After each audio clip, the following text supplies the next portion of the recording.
Hello guys, it's Joe Biden from Supertech Electronics, and today we're going to show you how to remove a stereo from a GMC Denali car. Now the tools you will need is a plastic spudger and a 7mm on a socket. Okay, the first part we're going to remove is this part here. It is connected by two electrical connections at the back. You can use a spudger to start lifting this face out. It is held in with clips. With a little bit of gentle pressure you can take it out and the clips will give way. Then we're just going to remove this part of it and keep it in the back just out of harm's way. To remove the screen, it will have 1, 2, 3, 4 screws. We've removed most of ours. Go ahead and take them out. Okay, now the screen is held in with clips, 2 clips around the middle.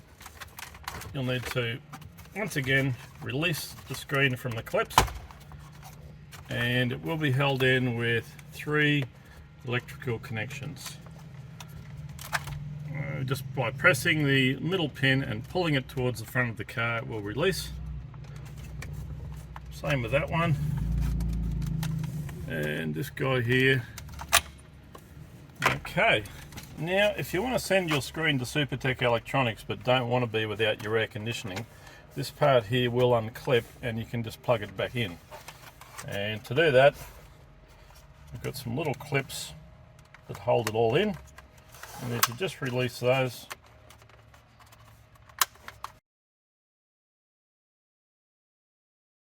Okay, so that part there can be just plugged straight back in and it will operate fine while your stereo's away getting repaired.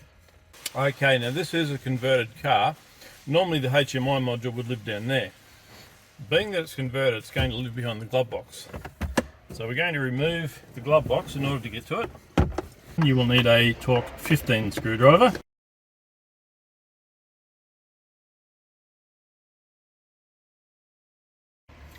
Okay, now this will fold down and this will come all the way up and expose the HMI module, which lives right up the back there. And by the way guys, if you're playing around in here, do not unplug these guys. Anything yellow relates to airbags. We don't want to risk setting off airbags. Okay, to get this guy out, there's a little plastic clip that holds it in place up the top here. And once you push that up, this guy will come out. Now we're going to start unplugging a few things just before we get it out. Okay, so we've got that guy all unplugged now, and now the whole module will come out, and that's ready to send off to Supertech Electronics for repair with the HMI module.